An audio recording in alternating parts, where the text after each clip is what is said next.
Then let's stay in the House, and I want to play a bit of what Congresswoman Jayapal said over the weekend about the $3.5 trillion Democrat-only package. Watch this.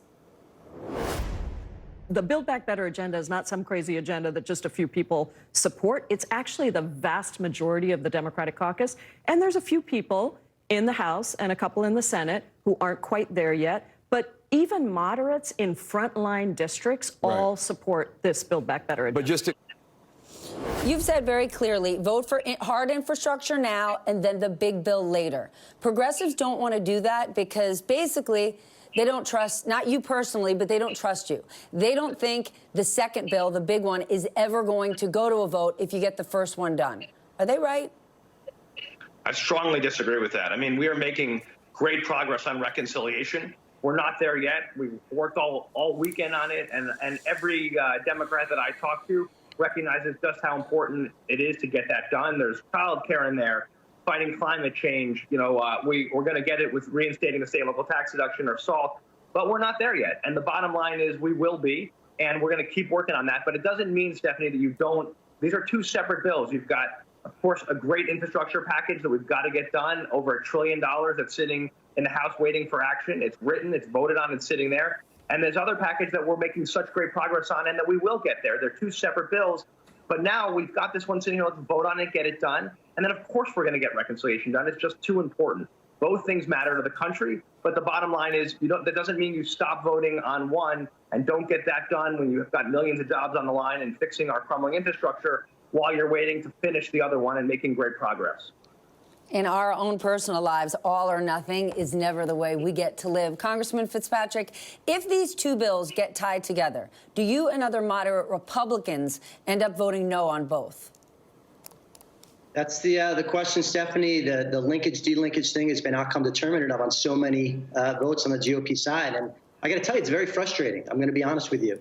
Every day that's passed since the Senate passed this, we're losing GOP support because we don't understand on what planet it's okay to take a bill that both Mitch McConnell and Chuck Schumer support, that the AFL-CIO and the Chamber of Commerce and the Business Roundtable support. It has overwhelming bipartisan support. The public supports it, and yet we can't get a vote on it because it's being held hostage for the second package. And I think it's a very dishonest way of legislating when you have to hold a popular bill that the American people want hostage for another bill. If this second reconciliation is worth its merits, it should survive an up or down vote on its own merits. It shouldn't need to use another bill as ransom. And it's very frustrating to us. So as far as the GOP support, Stephanie, it's largely going to depend on the linkage-delinkage issue. It's very, very important for a lot of my Republican colleagues because we support the infrastructure bill. And at least what we hear about this second package is not something that we're in favor of.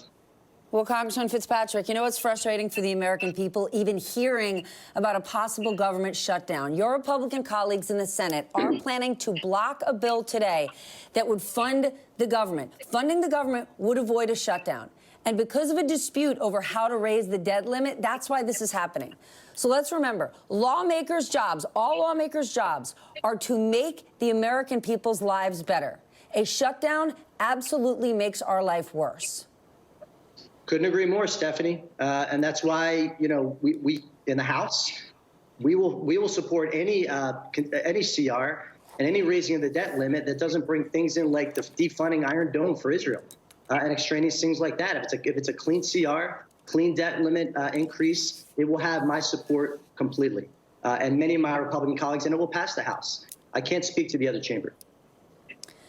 Congressman Gottheimer, before we leave, I want to share this quote that I read in the Washington Post this weekend. It's from a top Democrat in South Carolina who's getting very frustrated with the party and said this: I think it's because we're truly a big tent party and we want everybody to get along and we don't have a killer instinct like Republicans do. Democrats just don't appreciate power, what it takes to keep it or how to use it. What do you think about that? Well, obviously, I don't agree with that at all. I think we are a big tent party, so that part I definitely agree with.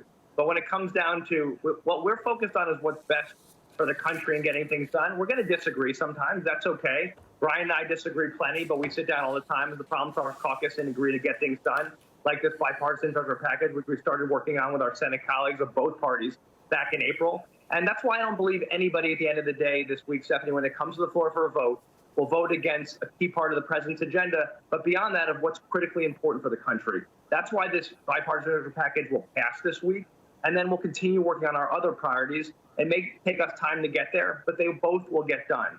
And that's what we should all know, and that's what we owe to the American people. So I'm much more optimistic than some of the naysayers, Stephanie. And I know that, it's going to be a tough week, but this is all going to happen. No better way to start the week than with a whole lot of optimism. Good luck to you, Josh. I'm going to check in with you on Friday.